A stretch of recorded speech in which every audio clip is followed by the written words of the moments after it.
السلام علیکم ورحمۃ اللہ وبرکاتہ۔ بسم اللہ الرحمن الرحیم، الحمد للہ والصلاة والسلام علی رسول اللہ وعلی آلہ واصحابہ اجمعین۔ محترم سامعین کرام، آپ سن رہے ہیں قبر کا عذاب اور اس کی نعمتیں، پارٹ نمبر 15 یعنی 15۔ اس موضوع کا یہ آخری پارٹ ہے، یہ لاسٹ پارٹ ہے۔ آج انشاءاللہ یہ موضوع، یہ ٹاپک مکمل ہو جائے گا، اور آج کے درس میں ہم پوری بات کا خلاصہ پیش کریں گے، پہلے دن کے درس سے لے کے کل تک کے درس کا خلاصہ۔ لیکن خلاصہ پیش کرنے سے پہلے ایک دو نئی چیزیں ایڈ کر لیجئے، اور وہ یہ ہے کہ نبی کریم صلی اللہ علیہ وسلم نے ارشاد فرمایا، ان الرجل اذا مات بغیر مولدہ قیس له من مولدہ الى منقطع اثرہ فی الجنہ۔ سنن نسائی حدیث نمبر 1832، سنن ابن ماجہ حدیث نمبر 1614۔ اس حدیث کو بعض محققین نے ضعیف کہا ہے تو بعض محققین نے صحیح کہا، حسن درجہ قرار دیا ہے۔ جن لوگوں نے کہا کہ یہ حسن درجے کی ہے، یعنی یہ قابل قبول صحیح حدیث ہے، ان میں سے یہ ہیں شعیب ارناؤط، احمد شاکر اور علامہ البانی رحمۃ اللہ علیہ مجمعین۔ ان لوگوں نے کہا کہ یہ حدیث حسن درجے کی ہے، یعنی قابل قبول ہے۔ اس حدیث کا مطلب یہ ہے کہ نبی کریم صلی اللہ علیہ وسلم نے ارشاد فرمایا کہ اگر کسی آدمی کا انتقال کسی اور جگہ ہو جائے، جہاں پیدا ہوا ہے اس کے علاوہ کسی اور جگہ میں انسان وفات پاتا ہے، تو اللہ تعالیٰ ان دو جگہوں کے بیچ کی جگہوں کو ناپ کر کے اس کے حساب سے جنت کے اندر جگہ دیتا ہے۔ ایک آدمی کی پیدائش ایک جگہ ہوئی اور وفات دوسری جگہ پاتا ہے، تو جہاں انسان پیدا ہوا وہاں سے لے کر جہاں انسان وفات پایا، اس کے بیچ میں جو دوری ہے، جو مسافت ہے، اس دوری کو، اس مسافت کو ناپ کر کے اتنی ہی جگہ اللہ تعالیٰ جنت میں۔ تو گویا کہ یہ فضیلت والی بات ہوگی۔ ایک انسان مثلا پیدا ہوتا ہے انڈیا کے اندر اور وفات پا رہا ہے سعودی کے اندر، کتنی دوری ہے، تو اتنی جگہ اس کو ایسے ہی مل جائے گی۔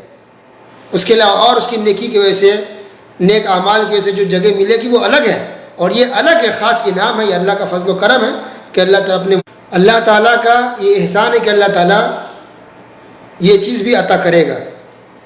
سبحان اللہ۔ اور ایک بات اور نئی چیز آج کے درس میں یہ کہ قیامت کے دن جب قیامت برپا ہوگی تو قبر سے جو سب سے پہلے جو نکلیں گے، جو اٹھائے جائیں گے، وہ ہے محمد رسول اللہ صلی اللہ علیہ وسلم۔ صحیح مسلم حدیث نمبر 2278۔ تو سب سے پہلے محمد صلی اللہ علیہ وسلم قبر سے نکلیں گے، اور سارے لوگ پھر اس کے بعد قبر سے نکلیں گے۔ اب آئیے پورے درس کا خلاصہ سنتے ہیں کہ اب تک آپ کو کیا بتایا گیا۔ شروع کرتے ہیں ہم پہلے درس سے۔ برزخ کی زندگی کیا ہے؟ قبر کی زندگی، برزخ کی زندگی، یعنی جب انسان وفات پاتا ہے تو اس کے انتقال کر جانے کے بعد سے لے کر اور جو قیامت قائم ہوگی، اس کے بیچ کا جو وقت ہے، جو ٹائمنگ ہے، اس کو برزخ کی زندگی کہتے ہیں، اور اسی کو قبر کی زندگی بھی کہتے ہیں۔ یہ پتہ چلا۔ اسی طرح برزخ کی زندگی الگ ہی ہے، یہ دنیا سے الگ ہے، کٹ کر کے ہے، اور اس کا تعلق غیب سے ہے، یعنی ہم عقل سے دماغ لگا کے ہم اندازہ نہیں لگا سکتے کہ قبر میں کس کے ساتھ کیا ہو رہا ہوگا یا کس طرح سے ہو رہا ہوگا۔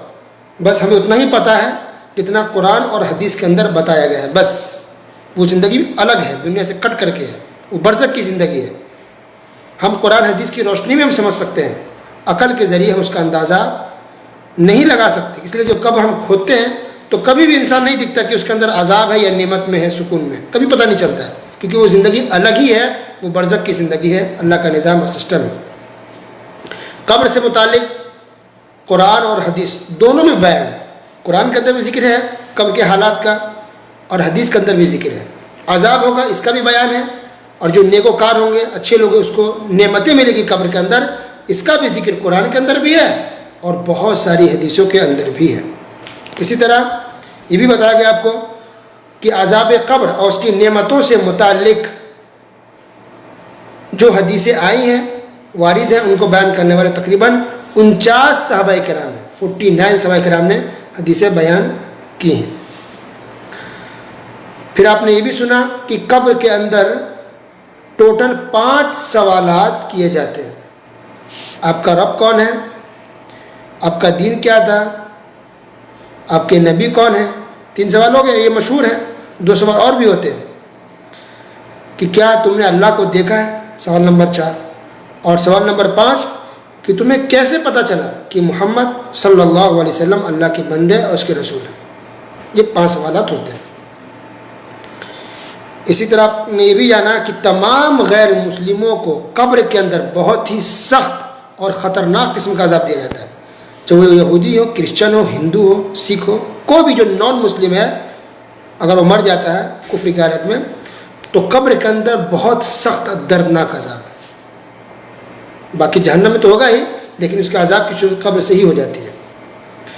رہی بات مسلمانوں کی، تو تمام مسلمانوں مومنوں کی روحیں اوپر ہوتی ہیں، آسمان پر جنت میں ہوتی ہیں۔ مومنوں کی روحیں جنت کے اندر کھاتی پیتی ہیں اور پھر اللہ سبحانہ و تعالیٰ کے عرش کے نیچے جا کر ٹھہر جاتی ہیں۔ شہیدوں کے لیے اسپیشل بات آئی ہے کہ شہیدوں جو اللہ کے نام میں شہید ہوتے ہیں، ان کی روحیں جنت کے اندر گھوم گھوم کر کے جہاں چاہے جنت کے اندر کھاتی پیتی رہتی ہیں، اور پھر وہ بھی اللہ تعالیٰ کے عرش کے نیچے آ کے ٹھہرتی ہیں۔ تو عام مسلمانوں میں اور شہید کی روح میں فرق یہ ہے کہ عام مسلمانوں کی روح جنت میں کوئی ایک جگہ کھاتی پیتی رہتی ہے، جنت کا پھل جو بھی روزی اللہ تعالیٰ دیتا ہے، لیکن شہیدوں کی روحیں پورے جنت میں جہاں چاہے گھومتی پھرتی رہتی ہے۔ یہ فرق ہے۔ باقی شہیدوں کے لیے اور بھی اونچا درجہ ہے اور بھی بہت سارے انعام ہے، وہ الگ ہے، لیکن اس حساب سے یہ بات ہے۔ تو تمام مسلمانوں کی روحیں جنت میں ہوتی ہیں، اللہ کے فضل و کرم سے کھاتی پیتی ہیں، لیکن وہ مسلمان جو گنہگار ہے، خطا کار ہے، نافرمان ہے، تو اس کو عذاب ہوتا ہے قبر کے اندر۔ یہ بھی کئی حدیثوں سے ثابت ہے۔ یہ بھی بتائیے کہ وہ کون سے گناہ ہیں جس کی وجہ سے مسلمان کو، مومن کو بھی قبر کے اندر عذاب ہوگا؟ تو اس میں سے کی ہے جھوٹ بولنے والا، اسی طرح سود خوری کرنا، اسی طرح زناکار بدکار، زنا کرنے والا مرد اور زنا کرنے والی عورتیں، ان دونوں کو بھی بہت سخت عذاب ہوگا قبر کے اندر۔ اسے جو قرض لیتا ہے، قرض لے کر کے مر جائے، چغل خوری کرے، اور بھی اس کے علاوہ گناہ ہے جس کی وجہ سے قبر کے اندر مسلمان کو عذاب ہوتا ہے۔ اسی طرح یہ بھی بتایا گیا کہ دنیا میں کسی کی بھی روح لوٹ کر کے نہیں آتی ہے، یاد رکھیے، کوئی گمراہ نہیں کرے آپ کو، یاد رکھیں۔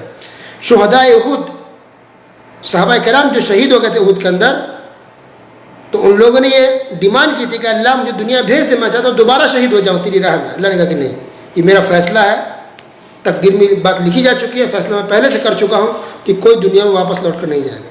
تو اب دیکھیے، اگر کسی کی روح واپس آ سکتی تھی تو صحابہ کرام کی آتی، انہوں نے باقاعدہ فرمائش کی، لیکن نہیں، اللہ نے کہا کہ نہیں، دنیا میں کسی کی روح واپس نہیں آتی، جو وفات ایک بار پا گیا ختم۔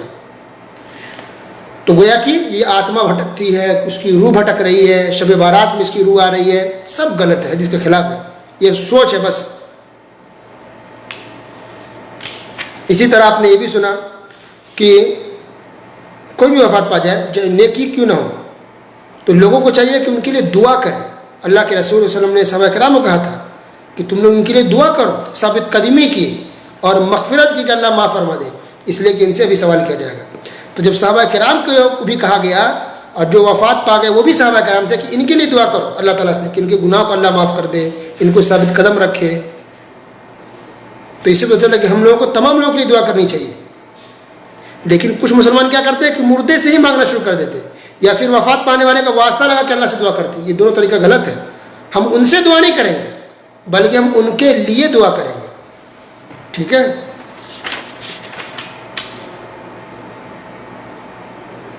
پھر یہ بھی آپ نے جانا کہ قبر سب کو دبوچتی ہے، دباتی ہے، چاہے کتنا بڑا نیک کیوں نہ ہو، ایک بار دبوچتی سب کو ہے۔ تو انسان اگر نیک ہوتا ہے تو دبوچ کر کے مرتا، پھر چھوڑ دیتی ہے قبر، پھر اس کے لیے نعمتیں آرام سے دلہن کی طرح ایک مومن کو، ایک مسلمان کو لٹا دیا جاتا ہے، جنت کی کھڑکی کھول دی جاتی ہے، ہوائیں خوشبوئیں سب آتی رہتی ہیں. لیکن اگر انسان گنہگار ہوتا ہے تو بس پھر عذاب شروع ہو جاتا ہے. تو عذاب گنہگاروں کے لیے، اچھے لوگوں کو قبر کے اندر عذاب نہیں ہے. پھر یہ بھی آپ کو پتا ہے کچھ نیکیاں ایسی ہیں کہ انسان اگر اس کو کرے تو پھر قبر کے عذاب سے بچ سکتا ہے. اور کچھ خوش نصیب ایسے ہوتے ہیں کہ جن کو قبر کے اندر عذاب نہیں ہوتا ہے، تو ان کا بھی ذکر کیا گیا تھا آپ کے سامنے. پھر یہ بھی بتایا گیا تھا کہ انسان کے جسم کا سارا حصہ، پورا پارٹ مٹی میں مل جاتا ہے، سڑ گل جاتا ہے، چاہے سر ہو، پیر ہو، سب کچھ ختم ہو جاتا ہے. ایک حصہ نہیں سڑتا ہے، اور وہ کیا ہے؟ ریڑھ کی ہڈی کا آخری حصہ. اور اسی سے اللہ تعالیٰ قیامت کے دن انسان کو دوبارہ زندہ کرے گا. لیکن نبیوں، رسولوں، پیغمبروں کی لاش، ان کا جسم مٹی میں نہیں ملتا، ان کا صحیح سلامت ان کا پورا جسم رہتا ہے نبیوں کا. یہ حدیث سے ثابت ہے کہ زمین ان کو نہیں کھاتی ہے، یہ حدیث سے ثابت. لیکن کچھ بزرگ، کچھ ولی ایسے بھی ہو سکتے ہیں جن کو مٹی نہ کھائے، ایسا ہو سکتا ہے پر ضروری نہیں ہے. رونے کی وجہ سے میت کو عذاب ہوتا ہے یا نہیں، اس حدیث کا کیا مطلب ہے، اس کو بھی تفصیل سے بیان کیا گیا تھا. اسی طرح ان روایات کا بھی ذکر کیا گیا جو لوگوں میں مشہور تو ہے قبر سے متعلق، لیکن وہ صحیح نہیں ہے. اور پھر یہ بھی بتایا گیا تھا کہ کچھ کام ایسے لوگ کرتے ہیں قبر کے پاس جا کر کے جو کہ حدیث سے ثابت نہیں، غلط ہے. مثلا قبر کے اوپر گنبد بناتے ہیں، منارہ بناتے ہیں، گھر بناتے ہیں یا مسجد بناتے ہیں، یا دیواروں سے قبر کو گھیر دیتے ہیں. ان ساری چیزوں سے رسول اللہ صلی اللہ علیہ وسلم نے سختی سے منع فرمایا. بلکہ آپ نے یہاں تک کہا ہے کہ یہ لوگ جو قبروں کے اوپر مسجدیں بناتے ہیں یہ دنیا کے بدترین مخلوق ہیں. اللہ اکبر، بہت بڑا گناہ ہے. اسی طرح یہ بھی بتایا گیا تھا کہ رسول اللہ صلی اللہ علیہ وسلم ہمیشہ عذاب قبر سے پناہ مانگتے تھے، دن رات، صبح شام کے اذکار میں بھی یہ شامل ہے کہ عذاب قبر سے پناہ مانگتے تھے. اللہ کی پناہ کہ عذاب قبر سے محفوظ رکھ. اور خاص کر کے نماز میں دعا کرتے تھے. نماز میں سلام پھیرنے سے پہلے درود شریف پڑھنے کے بعد عذاب قبر سے پناہ مانگتے تھے. یہ ہو گیا خلاصہ پورے درس کا. اللہ سبحانہ وتعالی ہم تمام مسلمانوں کو عذاب قبر سے محفوظ رکھے. اللہ تعالی ہم تمام مسلمانوں کو جو نعمت ہے قبر کی، اس نعمت کا مستحق حقدار بنائے، اور قبر کے فتنے سے، قبر کی تکلیفوں سے اللہ ہم تمام مسلمانوں کو محفوظ رکھے. آمین یا رب العالمین. تو آج 11 صفر 1442 ہجری ہے. سعودی کے اندر 11 تاریخ ہے صفر مہینے کی، انڈیا پاکستان کے اندر آج 10 ہوگی. اور 28 سپٹمبر ہے 2020 کو یہ قبر کا عذاب اور اس کی نعمتیں، یہ ٹاپک مکمل ہوئی. اللہ کی توفیق سے یہ بات مکمل ہو گئی ہے. جو بھی غلطی اگر ہو گئی ہے اللہ تعالیٰ اس کو معاف فرمائے، اور جو بھی اچھی باتیں ہوئی ہے اللہ تعالیٰ سننے کے ساتھ ساتھ عمل کی توفیق دے. اللہ تعالیٰ اس بات کو، اس گفتگو کو، اس درس کو نفع بخش اور مفید بنائے. اللہ تعالیٰ سے قبول فرمائے، ہم سب کی اصلاح کا ذریعہ بنائے. آمین. وصلی اللہ علی نبینا محمد وعلی آلہ واصحابہ اجمعین.